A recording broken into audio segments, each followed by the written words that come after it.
ನಮಸ್ತೆ, Anvay kitchen and ಕ್ರಿಯೇಷನ್ಸ್ಗೆ ಸ್ವಾಗತ. Friends, ನಾನಿವತ್ತು ಮಾವಿನಕಾಯಿಯನ್ನು ಬಳಸ್ಕೊಂಡು ರುಚಿಕರವಾಗಿರುವಂತಹ ಗೊಜ್ಜು, ಮಂದನ ಗೊಜ್ಜು ಅಂತ ನಾವು ಇದನ್ನು ಕರಿತೀವಿ. ಇದನ್ನು ಯಾವ ರೀತಿ ಮಾಡೋದು ಅಂತ ತೋರಿಸ್ಕೊಡ್ತಾ ಇದ್ದೀನಿ. ತುಂಬಾ ಟೇಸ್ಟಿಯಾಗಿರುತ್ತೆ. ಕಡಿಮೆ ಪದಾರ್ಥದಲ್ಲಿ ರುಚಿಕರವಾಗಿ ಮಾಡುವಂಥ ಮಾವಿನಕಾಯಿ ಗೊಜ್ಜು ಇದು. ಇದನ್ನು ನೀವು ಒಂದು ವಾರ ಇಟ್ಟರೂ ಕೂಡ ಹಾಳಾಗೋದಿಲ್ಲ. ವಿತೌಟ್ ಫ್ರಿಡ್ಜ್ ನೀವು ಒಂದು ವಾರ ಇಟ್ಟರೂ ಕೂಡ ಇದು ಹಾಳಾಗೋದಿಲ್ಲ.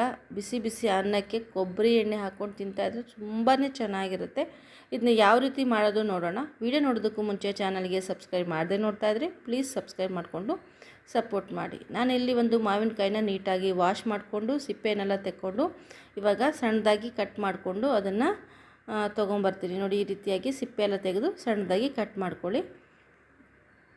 ನೋಡಿ, ಈ ಥರ ಕಟ್ ಮಾಡಿದ್ದಾದಮೇಲೆ ಇದನ್ನು ಒಂದು ಮಿಕ್ಸರ್ ಜಾರ್ಗೆ ಹಾಕ್ಕೊಂಬಿಡೋಣ.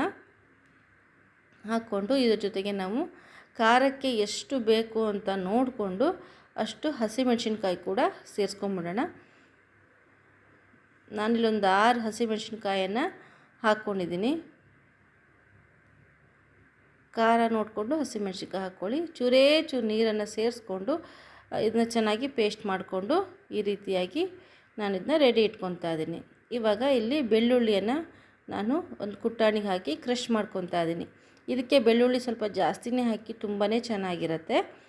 ನಂತರ ಇಲ್ಲಿ ನಾನು ಬಾಣಲೆಯನ್ನು ಬಿಸಿಗಿಟ್ಕೊಂಡು ಅದಕ್ಕೆ 1 ಚಮಚದಷ್ಟು ಎಣ್ಣೆಯನ್ನು ಹಾಕ್ಕೊತಾ ಇದ್ದೀನಿ. ಎಣ್ಣೆಗೆ ಸ್ವಲ್ಪ ಸಾಸಿವೆ, ಉದ್ದಿನಬೇಳೆ, ಅರಿಶಿನ ಪೌಡ್ರು ಮತ್ತು ಸ್ವಲ್ಪ ಜೀರಿಗೆಯನ್ನು ಕೂಡ ಸೇರಿಸ್ಕೊಂಡು ಒಗ್ಗರಣೆಯನ್ನು ಬೇಯಿಸ್ಕೊಳ್ಬೇಕು. ಒಗ್ಗರಣೆ ಸ್ವಲ್ಪ ಚೆನ್ನಾಗಿ ಬೆಂದ ಮೇಲೆ ಇದಕ್ಕೆ ಸ್ವಲ್ಪ ಕರಿಬೇವನ್ನು ಕೂಡ ನಾವು ಇಲ್ಲಿ ಸೇರಿಸ್ಕೊಳ್ಬೇಕು. ನಂತರ ಕ್ರಷ್ ಮಾಡಿದಂತಹ ಬೆಳ್ಳುಳ್ಳಿಯನ್ನು ಕೂಡ ಹಾಕ್ಕೊಳ್ಬೇಕು.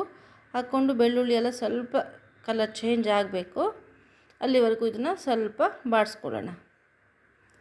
ಸಿಂಪಲ್ಲಾದ ಒಗ್ಗರಣೆ, ತುಂಬ ಟೇಸ್ಟಿಯಾಗಿರುವಂಥ ರೆಸಿಪಿ ಅಂತಲೇ ಹೇಳ್ಬೋದು.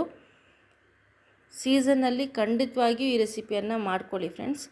ನಂತರ ನೋಡಿ, ರುಬ್ಬಿದಂತಹ ಮಾವಿನಕಾಯಿ ಪೇಸ್ಟು ಸ್ವಲ್ಪನೇ ನೀರು ಸೇರಿಸ್ಕೊಂಡು ಇದನ್ನ ಕುದಿಸ್ಕೊಳ್ಬೇಕು. ನೋಡಿ, ಇದು ಇವಾಗ ಈ ಕನ್ಸಿಸ್ಟೆನ್ಸಿಲಿದೆ. ತುಂಬ ನೀರೆಲ್ಲ ಹಾಕ್ಕೊಳ್ಬಾರ್ದು. ಸ್ವಲ್ಪನೇ ನೋಡಿ, ಈ ಥರ ಕನ್ಸಿಸ್ಟೆನ್ಸಿ ನೋಡಿ, ನಾನು ವೀಡಿಯೋದಲ್ಲಿ ತೋರಿಸ್ತೀನಲ್ಲ ಆ ಥರ ಇಷ್ಟು ಕನ್ಸಿಸ್ಟೆನ್ಸಿ ಇದ್ದರೆ ಸಾಕಾಗತ್ತೆ.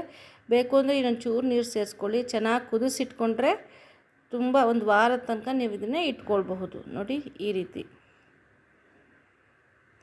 ಇವಾಗ ನೋಡಿ, ಸ್ವಲ್ಪ ಗಟ್ಟಿ ಆಗ್ತಾ ಬರ್ತಾ ಇದೆ. ಈ ಹಂತದಲ್ಲಿ ನಾನಿವಾಗ ಇದಕ್ಕೆ ರುಚಿಗೆ ಬೇಕಾದಷ್ಟು ಉಪ್ಪು ಮತ್ತು ಒಂದು ಅರ್ಧ ಚಮಚದಷ್ಟು ಸಕ್ಕರೆಯನ್ನು ಕೂಡ ಸೇರಿಸ್ಕೊತಾ ಇದ್ದೀನಿ.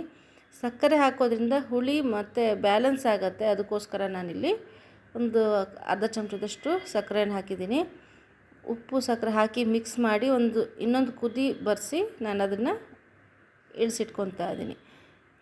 ನೋಡಿ, ಈ ಥರ ನೋಡಿ, ಕಲರ್ ಕೂಡ ಚೇಂಜ್ ಆಯಿತು. ಎಷ್ಟು ಚೆನ್ನಾಗಿ ಬಂದಿದೆ ಅಂತ. ತುಂಬಾ ಚೆನ್ನಾಗಿರುತ್ತೆ. ಖಂಡಿತ ಈ ರೆಸಿಪಿಯನ್ನು ಟ್ರೈ ಮಾಡಿ. ಬಿಸಿ ಬಿಸಿ ಅನ್ನದ ಮೇಲೆ ನೀವು ಇದನ್ನು ಬಡಿಸ್ಕೊಂಡು ಅದಕ್ಕೆ ಸ್ವಲ್ಪ 1 ಚಮಚದಷ್ಟು ಕೊಬ್ಬರಿ ಎಣ್ಣೆ ಹಾಕ್ಕೊಂಡು ಕಲಿಸ್ಕೊಂಡು ತಿಂದರೆ ತುಂಬಾ ಚೆನ್ನಾಗಿರುತ್ತೆ. ಮಾವಿನಕಾಯಿ ಸೀಸನ್ನಲ್ಲಿ ಖಂಡಿತವಾಗಿಯೂ ಇದನ್ನು ಮಾಡಿಕೊಂಡು ರೆಸಿಪಿ ಹೇಗೆ ಬಂತು ಅಂತ ಕಮೆಂಟ್ ಮಾಡೋದನ್ನು ಮರಿಬೇಡಿ. ನಮ್ಮ ಚಾನಲಲ್ಲಿ ರಂಗೋಲಿ ವೀಡಿಯೋಗಳು, ಕ್ರಾಫ್ಟ್ ವೀಡಿಯೋಗಳು ಮತ್ತು ಒಳ್ಳೊಳ್ಳೆ ರೆಸಿಪಿಗಳನ್ನ ಕೂಡ, ವೆಜ್ ರೆಸಿಪಿಗಳನ್ನ ನಾನು ಇಲ್ಲಿ ಶೇರ್ ಮಾಡ್ತಾ ಇರ್ತೀನಿ. ಖಂಡಿತವಾಗಿ ಅವು ಎಲ್ಲ ರೆಸಿಪಿಗಳನ್ನೂ ಕೂಡ ಮತ್ತು ಎಲ್ಲ ವೀಡಿಯೋಗಳನ್ನೂ ಕೂಡ ನೋಡಿ ಸಪೋರ್ಟ್ ಮಾಡಿ. ಚಾನಲ್ನೇ ಮೊದಲ ಬಾರಿ ನೋಡ್ತಾ ಇದ್ದರೆ ಲೈಕ್ ಮತ್ತು ಶೇರು, ಕಮೆಂಟ್ಸ್ ಮಾಡೋದನ್ನು, ಸಬ್ಸ್ಕ್ರೈಬ್ ಮಾಡೋದನ್ನು ಕೂಡ ಮರಿಬೇಡಿ.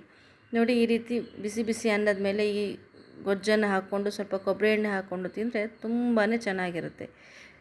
ಹೇಗೆ ಬಂತು ಅಂತ ತಿಳಿಸಿ. Thank you for watching.